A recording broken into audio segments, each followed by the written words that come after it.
नमस्कार साथियों। तो कैसे हैं आप सभी लोग? उम्मीद करते हैं अच्छे ही होंगे। अब हम चार्टर एक्ट को लगभग समाप्ति की ओर हैं। अब हमारे 3 चार्टर एक्ट रह रहे हैं और आज का जो हमारा चार्टर एक्ट है ना, बड़ा ही मज़ेदार चार्टर एक्ट है और इसके बारे में कहा जाता है कि भारत के रंग बिरंगे इतिहास की सबसे महत्वपूर्ण घोषणा थी है।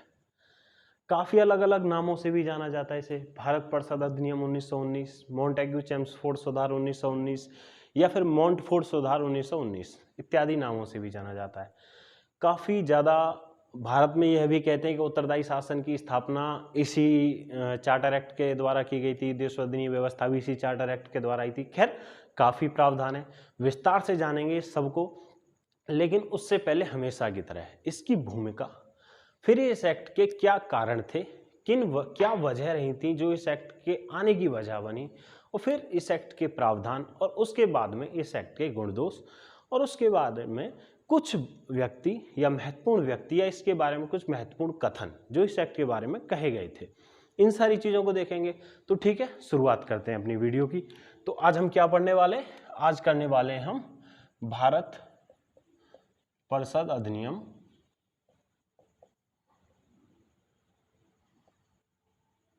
1919। अच्छा, एक बात ध्यान रखना, मैं यहाँ पे मॉन्टेग्यू चेम्सफोर्ड सुधार भी लिख सकता हूँ। काफ़ी ज़्यादा जो इसका नाम है, असलियत में हम ज़्यादातर इसको उसी नाम से जाते हैं, लेकिन अगर मॉन्टेग्यू चेम्सफोर्ड सुधार 1919 में कर देता हूँ और पूछने को आ जाए भारत परिषद अधिनियम 1919, तो वहाँ पर गलती होने के चांस बनते हैं। इसका ऑफिशियल नाम है वो इंडियन काउंसिल एक्ट 1919 ही है। तो अब इसको देखते हैं, इसका नाम मॉन्टेग्यू चेम्सफोर्ड क्यों पड़ा, या फिर इसको मॉन्टेग्यू चेम्सफोर्ड सुधार क्यों कहते हैं, या मॉन्टेग चेम्सफोर्ड सुधार क्यों कहते हैं, या फिर मॉन्टफोर्ड सुधार इसको क्यों कहते हैं। पहली बात तो मॉन्टेग्यू, ये कौन थे, और दूसरा चेम्सफोर्ड कौन थे। ये दोनों थे कौन? भाई, जो मॉन्टेग्यू थे ये थे भारत सचिव। भारत सचिव जानते तो होंगे ना, इनके बारे में हमने काफी अच्छे से पढ़ा है, या भूल गए इनको। और ये हैं भारत के वायसराय। वायसराय मतलब गवर्नर जनरल। इन्हीं का नाम 1858 में चेंज करके क्या कर दिया गया था? वायसराय, जो भारत के हैं। मॉन्टेग्यू भारत सचिव हैं, चेम्सफोर्ड भारत के वायसराय हैं। अब इस एक्ट के बारे में भारत के रंग बिरंगे इतिहास का सबसे महत्वपूर्ण उद्घोषणा, या फिर इसको घोषणा कही जाती है किसको? भारत परिषद अधिनियम 1919 को। मॉन्टेग्यू साहब थे जो भारत सचिव थे, वो गए भारत के वायसराय के पास में, चेम्सफोर्ड के पास में, और इनसे भारत में जो कुछ कंडीशन बन रही थी उनको, अभी हम उन कंडीशन को आगे देखेंगे, उन कंडीशन के बारे में बोले कि भाई इनके लिए क्या किया जाए। तो एक कमेटी बनाई इन्होंने मिलके। जो मॉन्टेग्यू साहब थे ये चेम्सफोर्ड के पास गए, और चेम्सफोर्ड ने एक कमेटी बनाई, और ये 3 मेंबर कमेटी थी, 3 सदस्यीय कमेटी थी ये समिति। और इस समिति में 3 सदस्य कौन कौन थे, और तीनों के तीनों अब की बार इस एक्ट ने एक और शुरुआत की। इस एक्ट ने एक शुरुआत ये की कि पहली बार कोई एक ऐसा एक्ट बनने जा रहा है जिसमें कोई भारतीय है, उसको बनाने वाली समिति में भारतीय शामिल है। कितनी बड़ी बात है। जहां भारतीयों के पास में अधिकार नाम की चीज नहीं थी, हम जानते नहीं थे अधिकार क्या हो रहा है, होते क्या है अधिकार, बस मार खाते हैं, सोते हैं, खाते हैं, मार खाते हैं, यही हमारा जो रूटीन था। अब वहां पे जो हमारे लिए शासन, जो कानून बनाए जा रहे हैं, जो कानून बना रहा है, उसमें अब भारतीय शामिल हो रहे हैं। तो इस एक्ट ने इस चीज की शुरुआत की। इसमें 3 सदस्यीय समिति बनाई गई, और इन 3 सदस्यों में एक भारतीय सदस्य था जिसका नाम था भूपेंद्र नाथ बासु।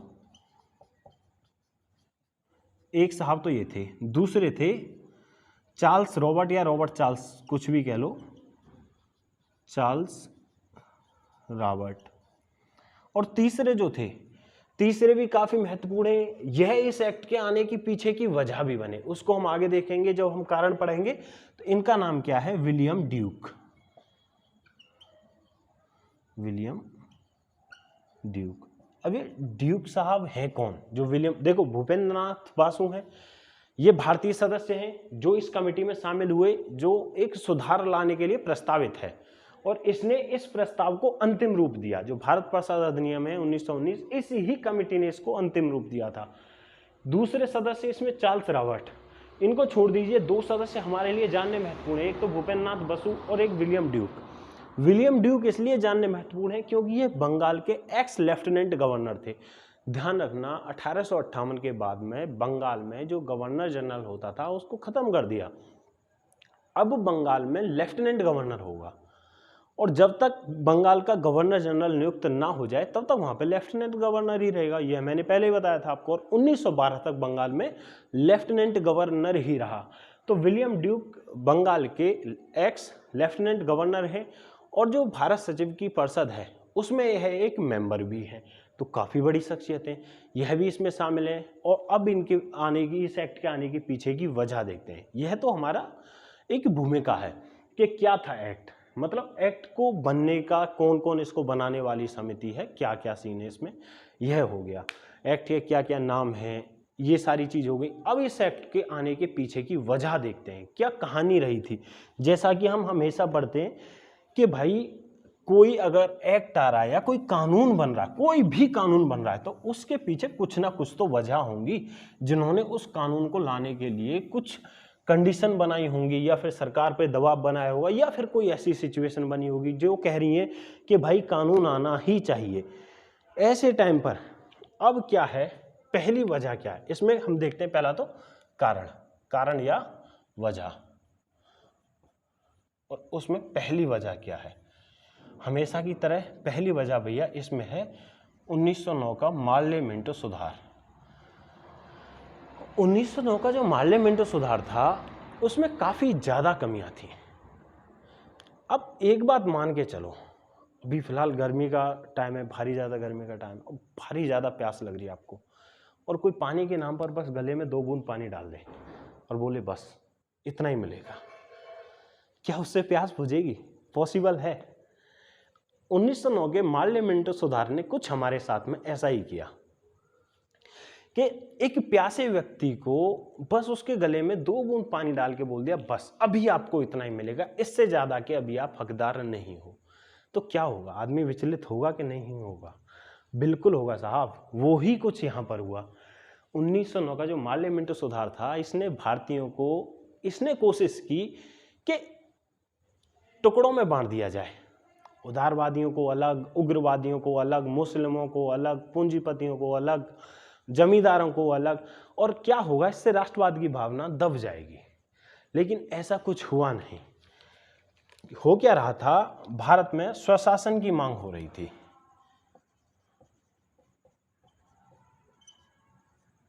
और इस एक्ट ने स्वशासन की मांग को दबा दिया। लेकिन इससे क्या स्वशासन की मांग दब जाएगी? स्वशासन क्या मतलब होता है? Self rule. मतलब अगर आप हम पर शासन, अभी ध्यान रखना, पूर्ण स्वतंत्रता की मांग नहीं हो रही, अभी स्वशासन की मांग हो रही है। स्वशासन का मतलब है कि कानून बनाने वाले जो विधायक है उसमें भारतीय होने चाहिए, भारतीयों को कानून बनाने के लिए भारतीय भी शामिल होने चाहिए, कुछ हक हमको भी मिलना चाहिए। हम ये नहीं कह रहे पूरी तरह से हम आज़ाद हों, अभी मतलब कि 1909 के टाइम की, 1909 से 1919 के बीच की हम बात कर रहे हैं, हम पास्ट में अभी प्रेजेंट जी रहे हैं। इसने स्वशासन की मांग को दबाया, लेकिन क्या इससे मांग दबी? नहीं, इससे मांग नहीं दबी, मांग और ज्यादा तेज हुई, ज्यादा तेज। दूसरा कारण क्या था इसी एक्ट में? इस एक्ट ने हमको एक बढ़िया सी चीज दी, सांप्रदायिकता। अब बढ़िया भैया मैं इसको क्यों कह रहा हूं, आप कहेंगे जी कैसी बात करो, सांप्रदायिकता कोई कम्युनलिज्म कोई बढ़िया चीज होती है? अरे भाई बढ़िया नहीं होती, उसको एक्सेप्ट तो हम लोगों ने किया ना, आज तक करते आ रहे हैं। ये लोग तो लड़ा के फूट डालो और शासन करो की नीति अपनाई, और बढ़िया तरह से अपनाई।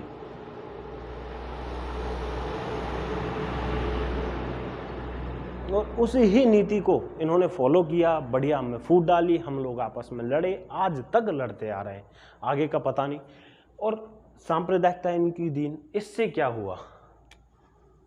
सांप्रदायिकता मतलब फूट डालने की कोशिश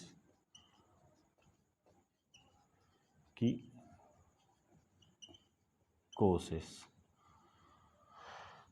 एक और चीज इसने कोशिश की भैया राष्ट्रवाद को दबाने की, वाद को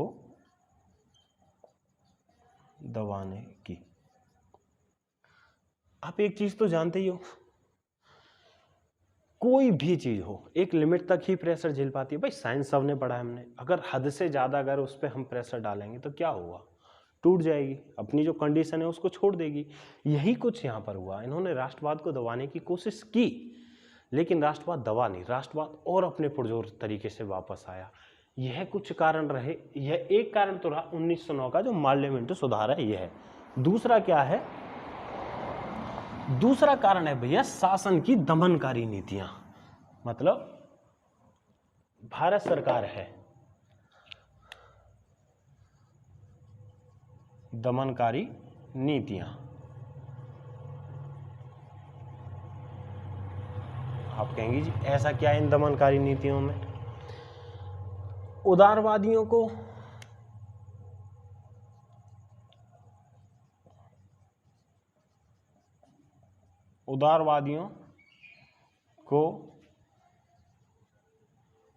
प्यार से अपनी ओर तथा उग्रवादियों को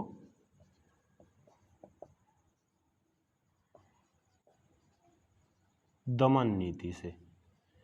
मतलब क्या है, कांग्रेस थी, दो समूह थे, 1907 में विभाजन हुआ, उदारवाद और उग्रवाद दो हिस्सों में बटी। 1907 में कांग्रेस के चेयरमैन कौन थे, चेयरपर्सन कौन थे, रास बिहारी बोस। दो हिस्सों में बढ़ जाती है उदारवाद और उग्रवाद में। ये लोग इसका इंतजार कर रहे थे, फायदा उठाया। इन्होंने सोचा कि जो उदारवाद हैं उनको कुछ थोड़ा सा हक दे देते हैं और अपनी ओर मिला लेते हैं। इससे क्या होगा, जो उदारवादी हैं वो जो स्वशासन या फिर आगे चल के हो सकता है स्वतंत्रता की मांग करने लगे वो दब जाएंगे। और दूसरा जो कांग्रेस का यह इनके मन में डर था कि कांग्रेस हो सकता है आने वाले टाइम में किसके पास चली जाए, उग्रवादियों के पास में, तो उससे भी बच जाएंगे। लेकिन क्या हुआ, ये दोनों ही उद्देश्यों में फेल रही। 1916 में जाकर क्या हुआ, जो उदारवादी हैं और उग्रवादी हैं वो दोनों धड़े वापस एक हो गए। लखनऊ में एक अधिवेशन होता है और उसमें दोनों धड़े, मजूमदार साहब हैं उसमें जो उसके अध्यक्ष हैं, और उसमें दोनों वापस में एक हो जाते हैं। तो यह उसमें भी अपने जो उद्देश्य है उसमें भी फेल होता है। जो 1909 का एक्ट है, जो सरकार है वो उसमें भी फेल होती है। तो इससे क्या होता है, इससे फर्क होता है, भारत में राष्ट्रवाद की भावना और ज़्यादा तेजी से जागृत होती है। उदारवादी लोग और उग्रवादी लोग दोनों एक होकर वापस आते हैं। और तीसरा कारण है, अब तीसरा कारण इनके लिए बहुत घातक साबित हुआ, वो है मुस्लिम। कहेंगे जी मुस्लिम कैसे इनके लिए घातक साबित हुए, मुस्लिमों के लिए तो ये बहुत कुछ कर रहे थे भाई। 1909 में पृथक निर्वाचन दे दिया इन्होंने, दूसरा मुस्लिमों को वैसे भी सरकार सपोर्ट कर रही है। अब ऐसा क्या हुआ कि मुस्लिम इनके खिलाफ, आप कह रहे हो इनके खिलाफ इससे एक्ट के आने की वजह बनी, अंग्रेजों के खिलाफ जा रहे हैं। भाई कुछ कंडीशन ऐसी बनी, 1909 में माना मुस्लिमों को पृथक निर्वाचन भी दे दिया, 1905 में बंगाल विभाजन भी कर दिया, लेकिन क्या हुआ 1911 में बंगाल विभाजन को रद्द कर दिया।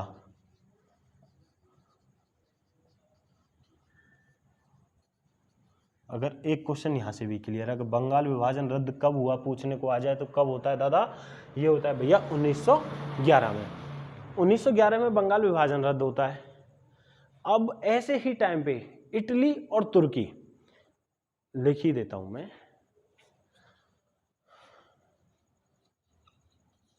तुर्की और इटली के मध्य युद्ध छिड़ जाता है। और इसमें जो इंग्लिश हैं, जो ब्रिटिशर्स हैं, वो किसको सपोर्ट करते हैं, इटली का। तो मुस्लिमों के बीच में एक भावना फैलती है कि यार ये लोग स्थायी नहीं हैं, या इन्होंने जो हमको अधिकार दे रहे हैं, या हमको ये दिखावा करने की कोशिश कर रहे हैं, या इनकी जो मित्रता है वो स्थायी नहीं है, तो इनसे कैसे हम कुछ उम्मीद कर सकते हैं। और ऐसे ही टाइम पर एक और घटना घटित होती है, और वो कौन सी घटना घटित होती है भैया, वो होती है 1916 में लखनऊ अधिवेशन, लखनऊ समझौता।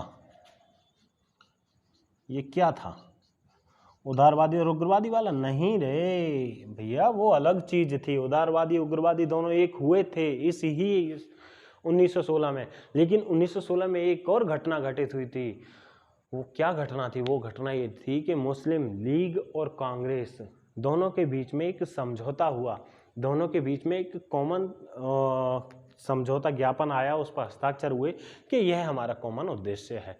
उससे क्या हुआ कि जो मुस्लिम लीग है और कांग्रेस है, उनके बीच की जो दूरियां हैं, मुस्लिम और हिंदुओं के बीच की जो दूरियां हैं, वो थोड़ी कम हुई और मुस्लिमों पर राष्ट्रवादियों का प्रभाव है वो कुछ अधिक मात्रा में पड़ना शुरू हुआ और इससे जो मुस्लिम हैं उनमें राष्ट्रवाद की तरफ थोड़ा सा झुकाव देखने को मिलता है और इससे जो ब्रिटिशर्स हैं और उनके मुस्लिम हैं उनके बीच की जो मित्रता है, अब उनको लगता है कि यार ये धड़ा हमारे हाथ से जा रहा है और ऐसे टाइम पर फिर उनको लगता है कि अब एक कानून बनाने की हमें ज़रूरत है जिससे इस खिसकती हुई परिस्थिति को अपने वापस हाथ में लिया जा सके। 3 वजह तो ये हो गई। तीसरा मुस्लिम दमनकारी नीतियाँ 1909 का मार्लियामेंटो सुधार, 3 हो गई। अभी इससे आगे देखते हैं। और चौथा कारण क्या है? अच्छा, आपको अगर हम 1919 के समथिंग की बात कर रहे हैं तो आपको पता है अंतर्राष्ट्रीय सिचुएशन में एक बड़ी घटना घट रही है इसी टाइम पर।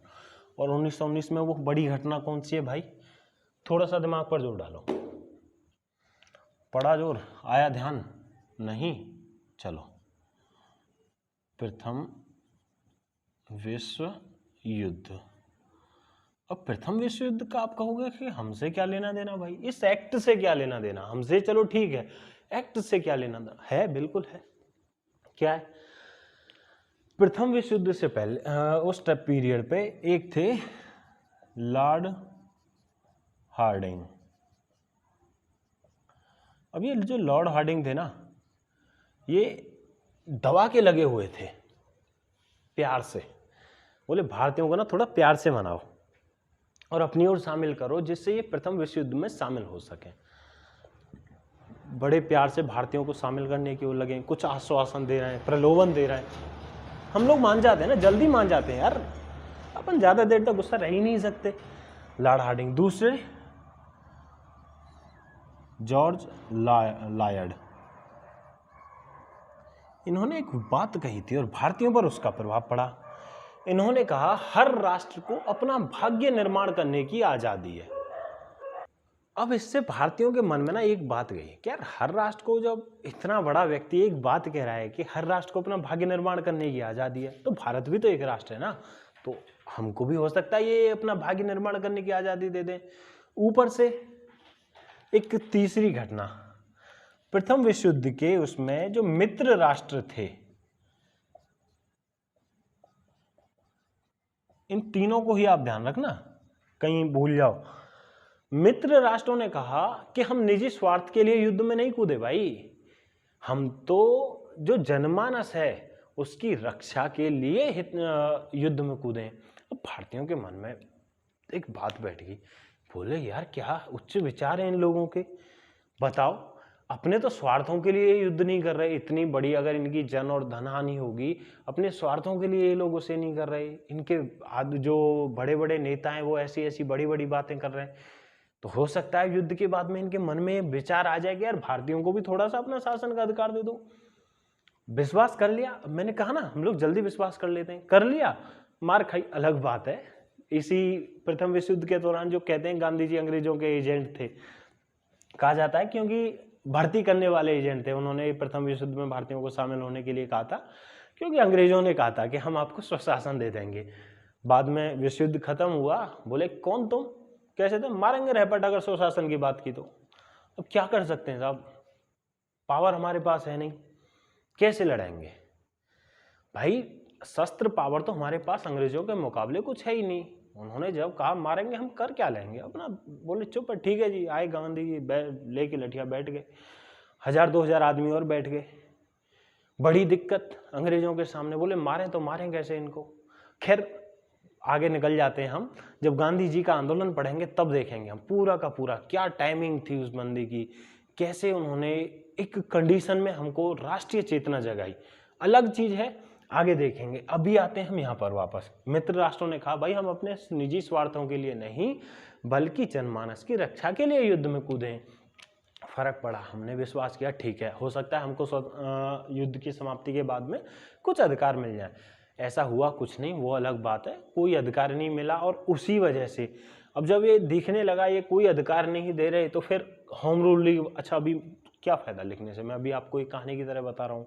उन चीज़ों को फिर हम अलग से जब पूरी अपना इतिहास शुरू करेंगे तो पूरी कहानी अलग से हर टॉपिक को देखेंगे। क्या होम रूल लीग था, तिलक का क्या था, एनी बेसेंट का क्या था, कौन से एरिया में था, कौन कौन व्यक्ति किस किसके में शामिल थे, या उन दोनों के आपस में क्या मतभेद थे या नहीं थे, उन चीज़ों को हम आराम से देखेंगे। तो अभी इतना उतावला होने की ज़रूरत नहीं है।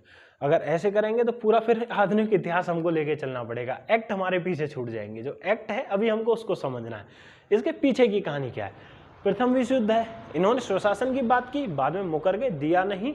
भारत में राष्ट्रीय चेतना आई, बोले यार ये नहीं देंगे, अब लेना पड़ेगा। तो गांधी जी भी फिर जो अब तक अंग्रेजों को सपोर्ट कर रहे थे दुखी हुए, वो भी खुद आंदोलन वगैरह फिर करने लगे। चंपारण सत्याग्रह 1917 ना, ये 1919 की कहानी है, तो इससे पहले है। ठीक है, अब आई समझ में। तो इसका भी प्रभाव पड़ा प्रथम विश्व युद्ध का। इसके बाद में एक और कारण है, और वो कारण है विधान परिषद के जो निर्वाचित सदस्य थे, वो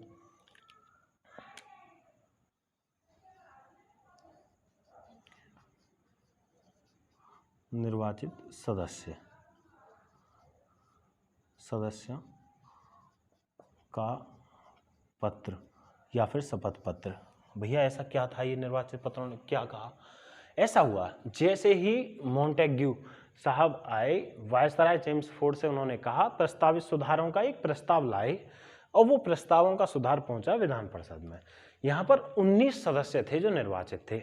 अब 19 सदस्यों में से जैसे कि मोहम्मद अली जिन्ना है, सुरेंद्र नाथ बनर्जी हैं, ये सारे के सारे सदस्यों ने मिलकर इन प्रस्तावों को लेकर कुछ अपनी भी मांगे रखी, और वो अपनी मांगे फिर उन्होंने आगे पहुंचे। इसलिए मैंने कहा था ये पहला ऐसा एक्ट है जिसे बनाने में भारतीयों की एक बड़े स्तर पर भूमिका है।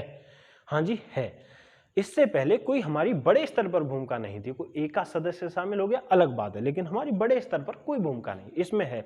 तो ये 19 सदस्य जैसे मोहम्मद अली जिन्ना, सुरेंद्र नाथ बनर्जी इत्यादि काफी सदस्य, इन्होंने अपनी मांगे रखी, और इन्होंने उन मांगों में कुछ अपनी मांगे रखी कि यार ये चीजें होनी चाहिए। इन्होंने कहा कि जो विधान परिषद है उसके आधे सदस्य कौन से होने चाहिए। देखो मैं बोल रहा हूं, आप लिख लीजिए, अगर आपको नोट करना है तो लिख लीजिए, बाकी इन चीजों को जब हम आगे पढ़ेंगे तब करेंगे ही करेंगे। इन्होंने कहा विधान परिषद में आधे सदस्य भारतीय होने चाहिए। ठीक है, दूसरा इन्होंने कहा कि जो निर्वाचित सदस्य हैं उनका बहुमत होना चाहिए। अभी तक क्या था 1909 में, आप एक ग्राफ बनवाया था मैंने, आप वीडियो में जाओ उसमें पिछली में, उस ग्राफ को देखो, उसमें आप क्लियर समझोगे कि वायसराय द्वारा जो मनोनीत सदस्य हैं पूरी तरह से सरकारी बहुमत है। अब इस एक्ट में कहा कि भाई निर्वाचित सदस्यों का बहुमत होना चाहिए। ठीक है जी, इन्होंने कहा जी अल्पसंख्यकों को भी थोड़े से अधिकार फालतू, भैया इतना सा और कर दो यार, अभी तो याचना ही तो कर रहे हैं, इससे ज़्यादा तो हमारे पास पावर है ही नहीं। ठीक है जी, ये चीज़ भी ऐसे ही करके इन्होंने कुछ मांग रखी अपनी। बोले ठीक है, इन्होंने कहा मताधिकार का भी विस्तार होना चाहिए, अभी सीमित मताधिकार है आय वगैरह के हिसाब पर, अब बोले मताधिकार का भी विस्तार होना चाहिए। ठीक है जी, ये चीज़ हो गई। एक और कारण बना, अब ये कारण बड़ा मज़ेदार है, बोलोगे कौन सा, मेसोपोटामिया समिति। भैया क्या थी ये मेसोपोटामिया समिति, कहाँ से आ गई है। क्या हुआ, तुर्की का जब युद्ध चल रहा था तो उसके खिलाफ वो सारी कानूनी कार्रवाई करने की जिम्मेदारी जो थी वो थी भारत सरकार के ऊपर, और उसमें भारत सरकार पूरी तरह से फेल हो गई। ऐसे में एक कमेटी गठित हुई मेसोपोटामिया समिति, और उस कमेटी ने भारत सरकार को लेकर अपनी रिपोर्ट दी, और उसने कहा इसका पूरा का पूरा दोष है किस पर जाता है, वो जाता है भारत सरकार पर, और इस वजह से भारत सरकार में राजनीतिक परिवर्तन होना ही चाहिए। तो यह समिति भी उसका एक कारण बनी। किसका, भारत परिषद अधिनियम 1919, या फिर मॉन्टेग्यू चेम्सफोर्ड सुधार 1919, या फिर मॉन्टेग चेम्सफोर्ड सुधार 1919, या फिर मॉन्टफोर्ड सुधार 1919। ये अलग अलग नाम बार बार, इसलिए कोई सा भी आ सकता है, कभी कभी आ जाता है इसका कौन सा नाम था, 4 विकल्प दे देंगे, भैया चारों ठीक है, ऐसा नहीं है खाली एक है। इस वजह से ये मेसोपोटामिया समिति का भी रोल है। इसके बाद में जैसे मैंने कहा था एक नाम याद रखना, क्या, विलियम ड्यूक, स्टार्टिंग में कहा था ना, इनका अहम रोल है इसमें। इन्होंने एक पत्र लिखा, हालांकि कभी उस पत्र को ऑफिशियली उसका जिक्र नहीं हुआ, यह बात ध्यान रखना, लेकिन कहते हैं कि उस पत्र का सबसे अहम योगदान था इस एक्ट के आने के पीछे में। ऐसा इन्होंने उस पत्र में क्या लिखा, इन्होंने कहा कि साहब जो ये अब भारत में कंडीशन है ना, अब भारतीयों को थोड़ा थोड़ा स्वायत्तता दीजिए आप, मतलब कि आप एकदम मत दीजिए, क्योंकि एकदम भारतीय स्वायत्तता झेल नहीं पाएंगे, अभी उस योग्य भारतीय है नहीं कि पूरा का पूरा उत्तराधिकार आप भारतीयों को सौंप दो। इस वजह से भारतीयों को थोड़ी थोड़ी स्वायत्तता दीजिए। और यह पत्र ऑफिशियली कभी इसलिए नहीं किया, एक तो बंगाल का एक्स लेफ्टिनेंट गवर्नर, भारत सचिव की काउंसिल का एक मेंबर यह कह रहा है कि भारतीयों को स्वायत्तता दीजिए, ब्रिटिश सरकार के लिए एक अपमान जैसी बात है ना, और वो देने को तैयार नहीं है। तो ऐसे में पत्र को तो वो इसलिए सार्वजनिक कर ही नहीं सकते, लेकिन कहते हैं कि यह एक्ट ब्रिटिश सरकार का यह जो पत्र था इस एक्ट को आने के पीछे एक अहम कारण बना। अब देखते हैं इस एक्ट ने क्या क्या प्रावधान किए। अब इस एक्ट के कुछ प्रावधानों को देख लेते हैं। चलो, प्रावधानों से पहले ना इस एक्ट में एक और नई चीज हुई थी। इस एक्ट ने एक प्रस्तावना शामिल की थी। अब उस प्रस्तावना में कुछ अहम घोषणाएं की थी, उनको देख लेते हैं कि इसकी प्रस्तावना में क्या था। यार एक और चीज देखो, मैं वैसे कभी कहता नहीं हूं, लेकिन फिर भी थोड़ा सा चैनल को ना देखो, अभी हमारी भी शुरुआत है, अभी आपसे थोड़ा सा बस इतना ही है, अगर आपको चीजें सही लग रही हैं तो बिल्कुल आप थोड़ा सा चैनल को शेयर और सब्सक्राइब कीजिए, और अगर वीडियो सही लगती है तो लाइक कीजिए, अगर सही नहीं लग रही ना बिल्कुल दबा के डिसलाइक करिए, जिससे हमको भी तो पता लगे। पर एक कमेंट बॉक्स में जाके बस इतना सा हमको कारण जरूर बता दीजिए ये चीज़ गलत थी, जिससे थोड़ा सा हमको भी आगे हेल्प हो, हम भी अपने आप में सुधार कर सकें। देखो, सुधार करना हर किसी के लिए जरूरी है, कोई कितना भी हो जाए, सुधार जीवन का एक पर्याय है, अंग है, और हमको पता लगेगा कि जी ये कमी है, तभी तो हम सुधार करेंगे ना। तो इतना सा आपका भी सहयोग चाहिए हमको, कि अगर आपको लग रहा है कि हाँ चीज़ें सही हैं, हमारी मेहनत सही है, तो आप थोड़ा वीडियो को शेयर कीजिए और थोड़ा सब्सक्राइब कीजिए और लाइक भी कीजिए अगर आपको सही लग रहा है, नहीं तो आप बिल्कुल डिसलाइक कीजिए, ऑप्शन दोनों है उसमें। अच्छा, प्रस्तावना पे आते हैं।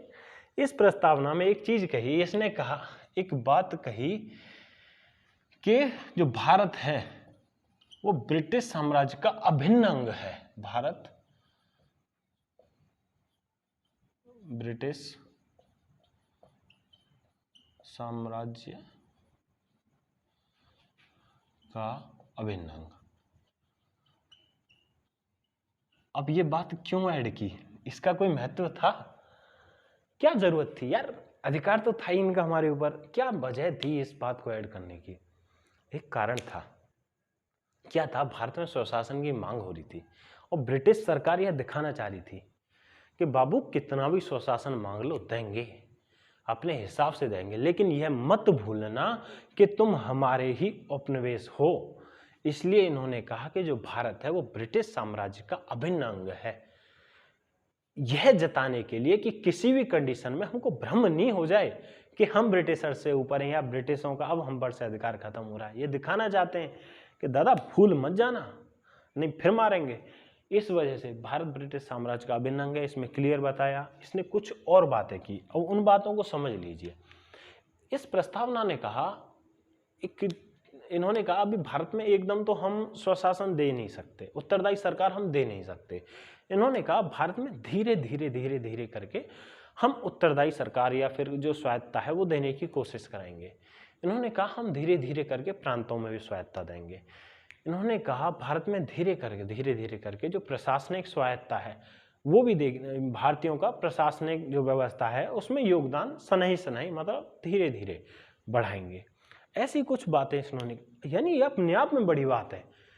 ये लोग कह रहे हैं कि भारत में अब हम उत्तरदायी सरकार लाएंगे, देंगे, लेकिन धीरे धीरे देंगे, लेकिन बात तो कर रहे हैं ना देने की, जो आज तक कहते ही नहीं थे। उत्तरदायी सरकार तो छोड़ो, वो कानून नहीं देते थे, कानून के हमको कुछ अधिकार तक नहीं देते थे, और अब वो अधिकार बनाने वाली व्यवस्थापिका में हमको जगह दे रहे हैं कि यार आप अपना अधिकार बनाइए, आइए साथ मिलकर बनाते हैं। वो अलग बात है कि कुछ दिया भले ही नहीं उन्होंने, बस एक नाम मात्र का, जैसे मैंने पहले कहा, बस एक प्यासे आदमी के गले में 2 बूंद पानी डालना। अब इस के प्रावधान देख लेते हैं। प्रस्तावना में यही 2-3 बातें थी। इस एक्ट के कुछ प्रावधान, प्रावधान इस एक्ट के बड़े मजेदार हैं भाई। बहुत ज़्यादा परिवर्तन किए हैं इसने भारी मात्रा में, और काफ़ी चीज़ ऐसी हैं जो भारत में पहली बार हुई हैं। अब उनमें से एक और चीज़ है, आपने नाम तो सुना होगा ना, भारत सचिव।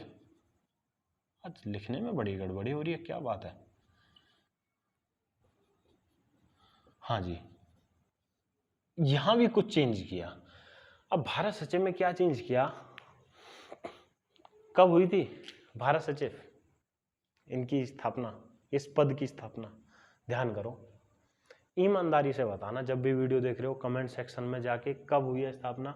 1784 का फिट्स इंडिया एक्ट पढ़ा ना, खूब अच्छे से पढ़ाए, वीडियो देखो जाकर, उसमें पूरे अच्छे से बताइए क्यों हुई थी, क्या जरूरत पड़ी थी और क्या क्या हुआ था। भारत सचिव की 1793 से इनका जो वेतन है वो भारत के राजस्व पर भारित कर दिया था, 1793 थे। अब क्या किया कि जो इनका राजस्व है वो कौन देगा भैया, या इनका ये कहें वेतन, वेतन कौन देगा, तो वो देगा अंग्रेजी राजस्व, अंग्रेजी राजस्व से। बोले ये तो बड़ी अच्छी बात है जी, हम पर से एक बोझ कम हो गया, इनका तो बड़े भारी खर्चे थे, इतने में क्या काम बनता है। अरे बड़े समझदार चालाक आदमी है। भारत सचिव बोले चलो कोई नहीं, भारत सचिव का जो वेतन है हम दे देंगे, क्यों परेशान होते हो। इन्होंने एक नया पद ऐड कर दिया, इन्होंने नया पद जोड़ दिया, और वो नया पद था भारतीय उच्च आयुक्त, भारतीय उच्च आयुक्त।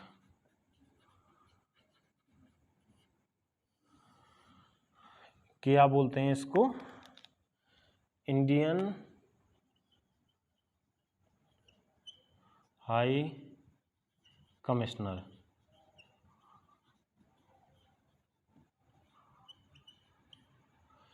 ये जो भारतीय उच्चायुक्त है इसका पद ऐड कर दिया, और इसके बारे में कुछ चीजें आप जान लीजिए। इसका जो वेतन है वो कहां पर है, वो भारत, जो भारतीय राजस्व है उस पर भारित होगा। कार्य, इसके कार्य, जो भारत सचिव है ना, इसके कुछ कार्यों को, भारत सचिव ऐसे लिख देता हूं शॉर्ट में, भारत सचिव के कुछ कार्य, ये यहां से लेकर किसको दे दिए, भारतीय उच्चायुक्त, इंडियन हाई कमिश्नर को। यह पहली बार भारत में ऐसा कोई पद सृजित हुआ, यानी सीधी सी बात है, खेल खेल गए हमारे साथ में। क्या खेल खेला कि भारत सचिव के वेतन भत्ते तो कहां से देंगे, इंग्लिश राजस्व से, लेकिन वहीं एक पद ऐड कर दिया इंडियन हाई कमिश्नर, और उसके वेतन भत्ते कहां से होंगे, फिर से भारतीय राजस्व पर। फर्क क्या पड़ा, जो यहाँ था वो यहाँ हो गया। अब इसके कुछ कार्यों में ये भारत सचिव के कुछ कार्य इसको दे दिया, और एक और चीज इन्होंने दी कि जो भारत का वायसराय है, जो सपरिषद वायसराय, सपरिषद वायसराय का मतलब जो काउंसिल है, यह उसका एजेंट होगा। ये चीज आप लिख लीजिए कि जो काउंसिल के साथ में वायसराय प्लस काउंसिल का एजेंट, ये जो भारतीय उच्चायुक्त है ना, ये वायसराय प्लस काउंसिल का एजेंट होगा, यानी इनकी बातों को कहां तक पहुंचाएगा, ब्रिटिश गवर्नमेंट तक। एक कार्य तो इसने यह किया। दूसरा कार्य इतना ही थोड़ी, अरे बहुत कुछ है, बहुत इंपॉर्टेंट है ये, अपने आप में इसने काफी कुछ चीजें ऐसी की हैं जो हमारे लिए जाननी हद से ज्यादा जरूरी है। अब उनमें क्या है ऐसी कुछ चीजें भाई, उन्हीं को देख लेते हैं।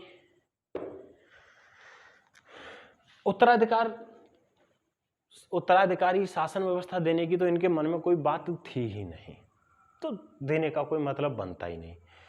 इस एक्ट के द्वारा पहली बार मतलब आप भले स्टार लगा के कर लीजिए, इस चीज को नोट में लिख लीजिए, स्पेशल नोट में लिख लीजिए, भारत में पहली बार केंद्र में प्रत्यक्ष निर्वाचन और द्विसदनात्मक व्यवस्था किस एक्ट के थ्रू आई है, तो भैया वो आई है भारत परिषद अधिनियम 1919 के द्वारा। यानी पहली बार भारत में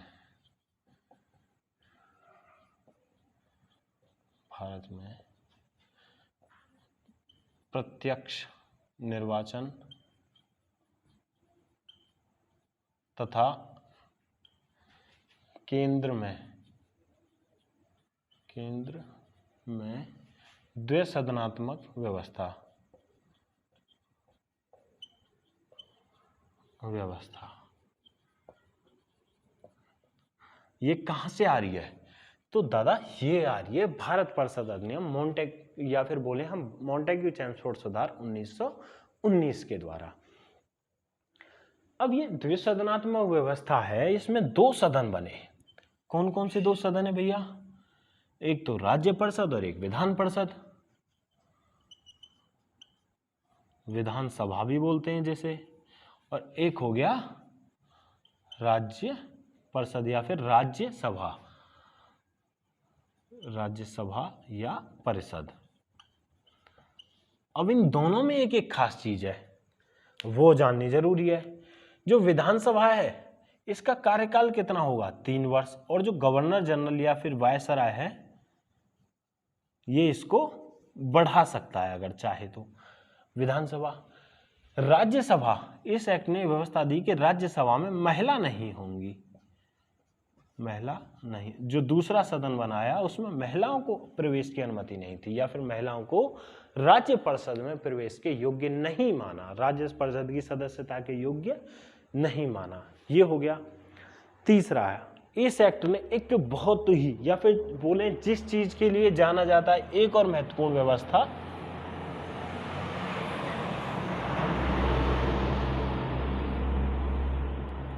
भाई देखो ये थोड़े दिन की और दिक्कत है, बस बनने लग रही हैं चीज़ें, थोड़ा सा टाइम लग रहा है, पूरा का पूरा सिस्टम बन रहा है। जैसे मैंने पहले कहा था उसी वजह से वीडियो में 2-3 दिन या 1-2 दिन का गैप हो जाता है। और एक और चीज़ बता दूं मैं, मैथ की वीडियो भी अब कुछ टाइम में आनी शुरू हो जाएंगी, उसमें रीजनिंग, मैथ, और फिर अगले 1 महीने में 3-4 सब्जेक्ट, जीएस तो भाई मैं कराऊंगा ही कराऊंगा, और मैथ, रीजनिंग और हिंदी, इनकी वीडियो भी आने लग जाएंगी। तो पूरा का पूरा इसी वजह से कह रहा हूँ, थोड़ी सी आपकी सपोर्ट की ज़रूरत है हमें भी। अच्छा कहाँ था मैं, तो भूल जाते हैं चीज़ों को, बोल क्या ध्यान से उतर जाती हैं। अच्छा हाँ, एक बड़ी ही महत्वपूर्ण व्यवस्था दी, और वो व्यवस्था कहाँ पर दी इसने? प्रांतों में।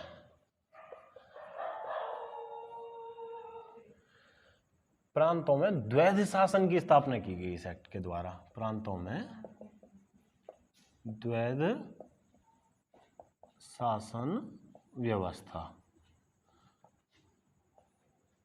भैया ये अपने आप में बहुत बड़ी बात है। अब ये आप कहोगे जी द्वैध शासन क्या है, तो चलो इसी को समझ लेते हैं पहले, ये द्वैध शासन क्या है। ऐसा हुआ, इसने प्रांतों में जो कानून थे या फिर जो विषय थे उनको 2 हिस्सों में बांट दिया। एक विषय जो कहलाए आरक्षित, और दूसरे विषय जो कहलाए हस्तांतरित। दिख रहा है ना? ठीक है चलो। अच्छा, आरक्षित विषयों को कौन चलाएगा? गवर्नर जनरल चलाएगा। किसके? जो विधान परिषद में निर्वाचित मंत्री हैं उनकी सहायता से, यानी मंत्रियों की सहायता से।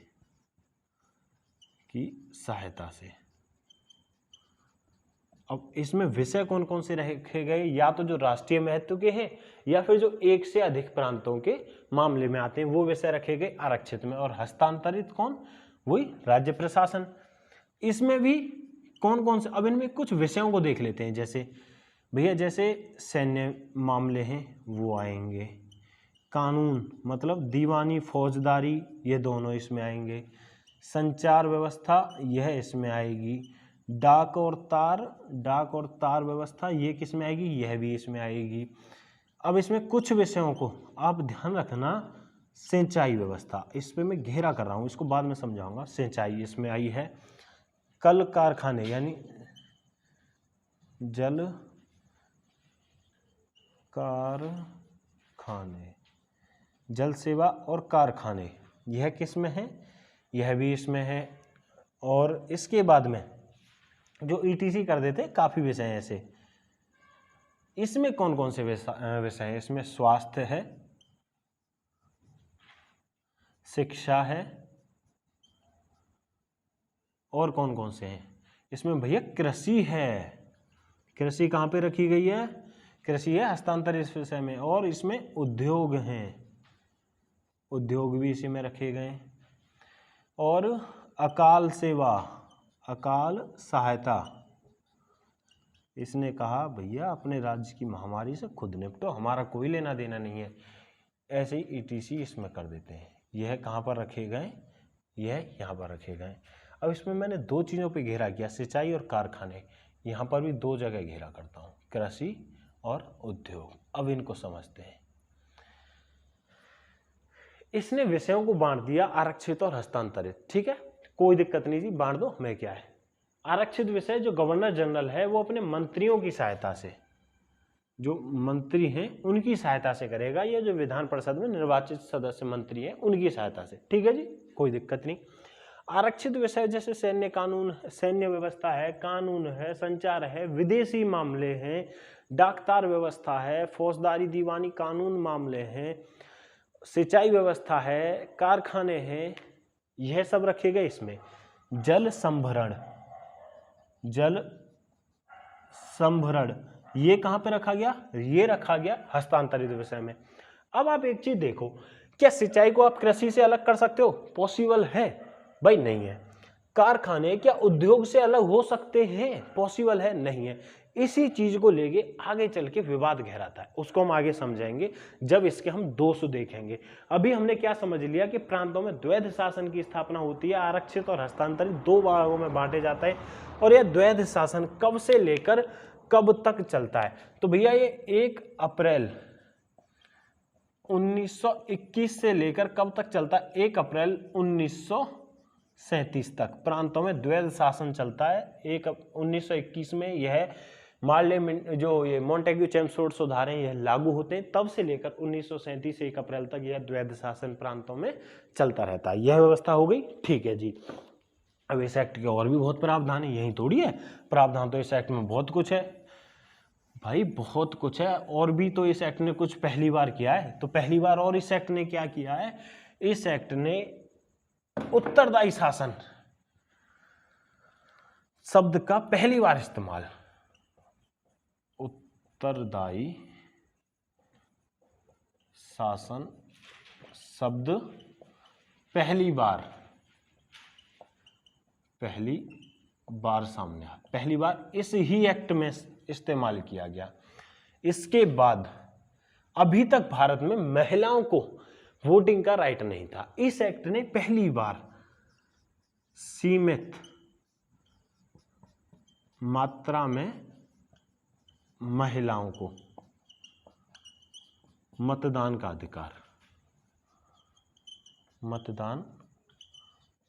अधिकार यह भी इस एक्ट ने दे दिया। और क्या क्या किया? इस एक्ट ने पृथक निर्वाचन प्रणाली को बढ़ावा दिया, पृथक निर्वाचन प्रणाली बढ़ाई। अब कहोगे कैसे बढ़ाई? 1909 के, ध्यान करो, पार्लियामेंट्री सुधार में यह पृथक निर्वाचन प्रणाली कहां तक सीमित थी? मुस्लिमों तक। इस एक्ट ने इसको और बढ़ा दिया। इन्होंने कहा एंग्लो यूरोपीय वो भी इसमें शामिल होंगे, लिख लेना आप, एंग्लो यूरोपीय कहां शामिल होंगे इसमें। इसने कहा जो भारतीय ईसाई हैं वो कहां हैं, वो भी अब पृथक निर्वाचन में, यानी भारतीय ईसाइयों को केवल भारतीय ईसाई चुन सकते हैं, एंग्लो यूरोपियों को केवल एंग्लो यूरोपीय चुन सकते हैं। साथ साथ इसने कहा जो सिख हैं उनको भी अब केवल सिख ही चुन सकते हैं, यानी पृथक निर्वाचन प्रणाली का विस्तार देखने को मिलता है, यानी सांप्रदायिकता को और अधिक बढ़ा रहे हैं। फूट डालने वाली नीति है ना, उनको और अधिक बढ़ा रहे हैं, और हम लोग खुश हो रहे हैं। ये चीज़ तो हम पे बहुत अच्छे से आती है कि चलो, वो कहते हैं ना अभी चीज़ों को समझ नहीं रहे, आगे समझेंगे, अभी भी समझ नहीं रहे हैं। जब इसमें कथन देखेंगे, कांग्रेस क्या कह रही है, गांधी जी क्या कह रहे हैं, जब देखेंगे तब पता लगेगा कि हाँ भाई इसमें दोष हैं, ये इसकी कोई अच्छाई नहीं है, ये चीज़ें जो इसने की हैं। अच्छा, ये हो गया। इसके बाद में अब इस एक्ट के कुछ गुण दोष भी तो है ना। अब इस एक्ट ने भाई इसमें कुछ खामियां भी हैं, अब उन खामियों को भी देख लेते हैं कि क्या क्या खामियां हैं। उसके बाद में इस एक्ट ने, मतलब इस एक्ट के ऊपर क्या कांग्रेस वगैरह के कथन रहे उनको देख लेते हैं, या फिर इस एक्ट को लेकर एक मंत्री हैं रेड्डी साहब, उनका कथन बड़ा मजेदार है। वो मंत्री रहे थे मद्रास प्रांत में, उनका कथन बड़ा मजेदार है, उनको भी देख लेते हैं। चलो,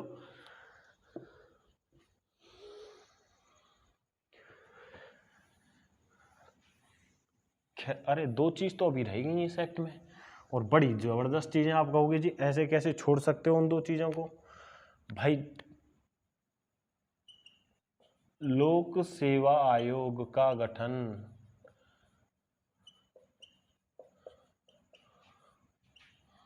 का गठन कहाँ किस एक्ट के द्वारा किया गया? 1919 के मॉन्टेग्यू चेम्सफोर्ड सुधार के द्वारा। कब आया अस्तित्व में? 1926 में। साथ ही साथ लोक सेवा आयोग हो गया। कोई दिक्कत है?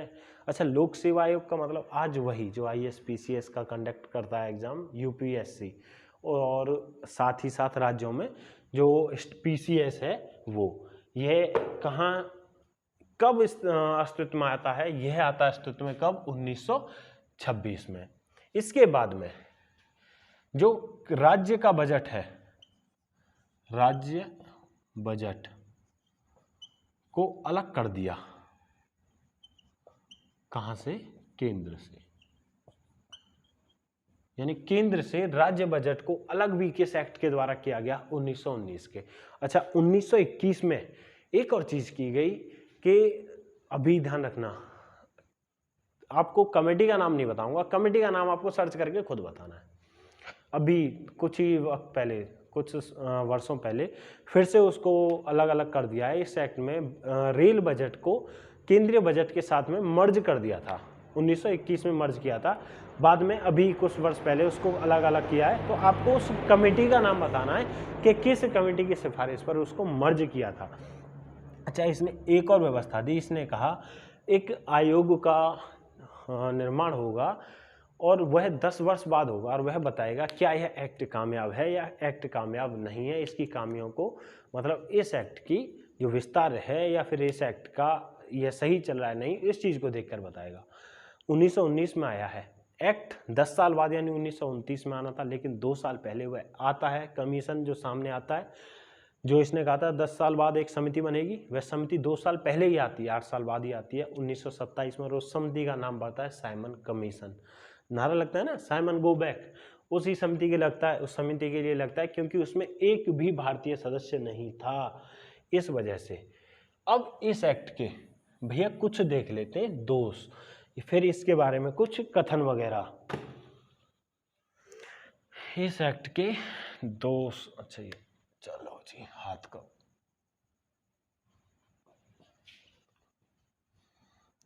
पहला देखते हैं।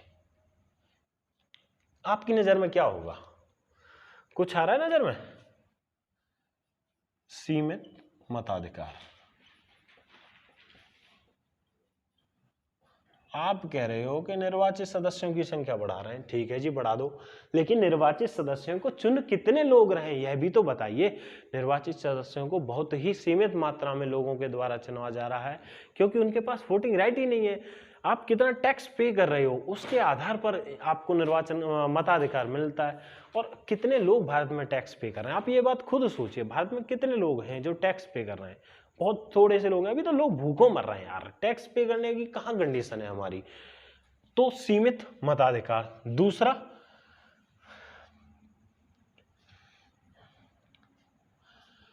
मैंने अभी आपको एक चीज बताई थी, एक रेड्डी महोदय, ये कौन है?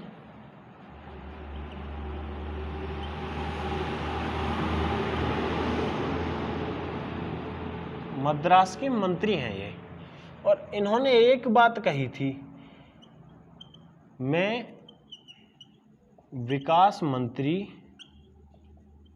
लेकिन मेरे पास वन विभाग नहीं।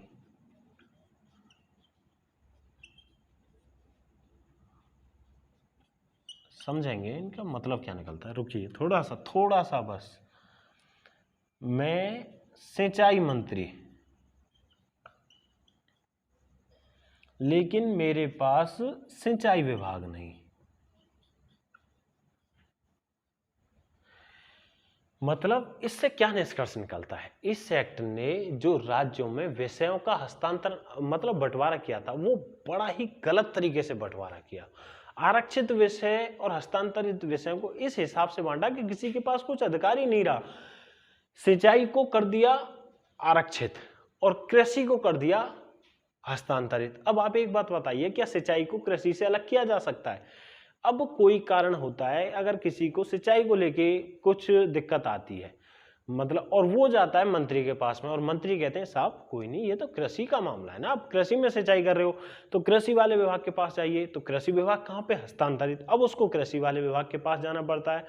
अब कृषि वाले जो मंत्री हैं वो फिर कह देते हैं कि भैया ये जो विषय है ना, आपने कहा ये सिंचाई का है, और सिंचाई क्या है, आरक्षित। तो अब वहां जाइए, व्यक्ति को घुमाने फिराने का काम। ऐसे ही कारखाने क्या है, कारखाने हैं क्या, आरक्षित। और उद्योग को क्या कर दिया, हस्तांतरित। अब ये बड़ी दिक्कत है यार, कारखाने लगाएं तो ये कारखाना तो उद्योग ही होता है ना। तो ये दिक्कत ऐसे ही जो इस तरह से विषयों का इसने बंटवारा किया था वो बड़े ही गलत ढंग से किया था। तो ये रेड्डी महोदय है, ये मद्रास में मंत्री थे, इन्होंने कहा मैं विकास मंत्री तो हूँ लेकिन वन विभाग ही नहीं है मेरे पास, बताओ कैसे विकास करूं मैं, पेड़ों को कटवा वटवा मैं कर सकता ही नहीं है, अधिकारी नहीं है मेरे पास। दूसरा, भाई मैं सिंचाई मंत्री तो हूं लेकिन सिंचाई विभाग कहाँ है मेरे पास, कृषि विभाग है कहाँ मेरे पास, तो मैं कैसे करूं सिंचाई का काम। इस एक्ट ने एक और चीज की थी जो हमसे रह गई चीज। देखिए जो तथ्य है इस एक्ट के बारे में, इसने कहा कि गवर्नर जनरल की जो काउंसिल है उसमें से 8 में से अब 3 सदस्य भारतीय होने ही चाहिए। देखिए कभी कभी कोई चीज रह जाती है लेकिन हम छोड़ेंगे कुछ नहीं, यह नहीं होगा जी हमने यह चीज पढ़ी नहीं। यानी गवर्नर जनरल की काउंसिल के 8 में से 3 सदस्य भारतीय होंगे, यह बड़ी बात। और इनको सिंचाई, शिक्षा, यह इत्यादि जो विभाग थे, यह विभाग इन्होंने दिए। सीमित मताधिकार है, जो विषयों का बंटवारा है वह बहुत ही गलत तरीके से किया गया है। इसके दोष में हम यह कह सकते हैं, और भी काफी दोष हैं। राष्ट्रवाद को, भारतीयों के राष्ट्रवाद को दबाने की फिर से पूरी कोशिश की गई, सांप्रदायिकता को या फिर पृथक निर्वाचन प्रणाली को फिर आगे बढ़ा दिया गया। साथ ही साथ यह जो एक्ट है, जो भारतीय चाह रहे थे स्वशासन की मांग, उसको भी पूरा करने में नाकामयाब रहा, क्योंकि स्वशासन इसने हमको पूरे ढंग से नहीं दिया। प्रांतों में द्वैध शासन प्रणाली थोप दी, और द्वैध शासन प्रणाली किसी भी ढंग से प्रांतों में, जबकि अभी प्रांतों में शासन प्रणाली नहीं है, आप एकदम से द्वैध शासन प्रणाली लगा रहे हो, तो वहां पर आप कैसे कर सकते हैं चीजें। तो यह भी चीज सही नहीं है। जो केंद्र में व्यवस्था है, केंद्र में, अच्छा एक मंत्री है, अब एक मंत्री के पास में, जो प्रांतीय मंत्री है उसके पास में किसी भी प्रशासनिक व्यक्ति के लिए कोई रोकथाम करने की पावर ही नहीं है। तो आप एक सोचिए, एक मंत्री, एक प्रशासनिक व्यक्ति जो नौकरशाही है, उसको रोकथाम करने की कोई पावर ही नहीं। अब इस एक्ट ने एक मंत्री को भी बिल्कुल कठपुतली सा बना दिया। जो वायसराय चाहे वो कर सकता है, वायसराय को असीमित पावर है, असीमित मतलब असीमित, वो कुछ भी कर सकता है, अध्यादेश भी ला सकता है, सारी चीजें कर सकता है। अब इस एक्ट के बारे में ये देखते हैं कि जो कांग्रेस और गांधी जी हैं वो क्या कह रहे हैं।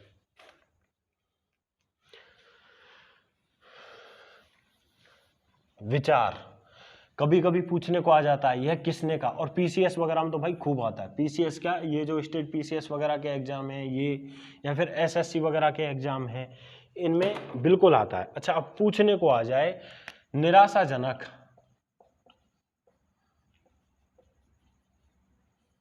एवं असंतोषकारी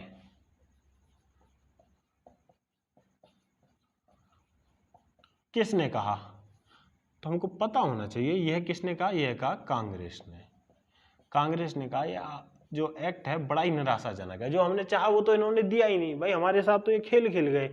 और उसके बाद में जो गांधी है, बड़ा महत्वपूर्ण होता है अगर गांधी किसी के बारे में कुछ कथन कह रहे हैं, आप भले ही इनके बारे में कोई राय रखिए, लेकिन जब हम गांधी को पढ़ेंगे, मेरा दावा है थोड़ा बहुत क्या काफी ज्यादा आपके मन में गांधी को लेकर जो विचार हैं वो चेंज होने वाले हैं। अब गांधी क्या कह रहे हैं, गांधी जी कह रहे हैं कि इस एक्ट के द्वारा भारत में आर्थिक और राजनीतिक पाबंदियां है ना, उनको और आगे बढ़ाने की कोशिश की गई। यानी इस एक्ट ने जो हमने चाहा वो हमें नहीं दिया, आर्थिक और राजनीतिक पाबंदियां वो आगे बढ़ानी। लेकिन फिर भी इसके बाद में हम कहेंगे हाँ इस एक्ट ने हमें बहुत कुछ दिया। अगर पूछने का वाकई में दिया, उत्तरदायी शासन दिया, महिलाओं को मताधिकार दिया, पहली बार उत्तरदायी शासन शब्द का इस्तेमाल किया, प्रत्यक्ष निर्वाचन दिया, भारतीयों का जो गवर्नर जनरल की कार्यकारिणी गवर्नर जनरल की काउंसिल है उसमें 3 भारतीयों को भी शामिल होने का अधिकार दिया, काफी कुछ चीजें, लोक सेवा आयोग भी दिया, राज्यों का बजट भी अलग कर दिया। ये काफी कुछ चीजें जो इस एक्ट ने हमें दिया, और इन चीजों को हमको ध्यान भी रखना है।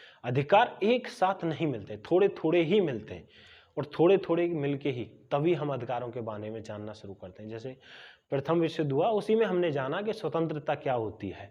ये सारी चीजें जो इस एक्ट ने हमें सिखाई। ठीक है, आज इस एक्ट में इतना ही। अब इसके बाद में भारत शासन अधिनियम 1935 और भारत स्वतंत्रता अधिनियम ये देखेंगे।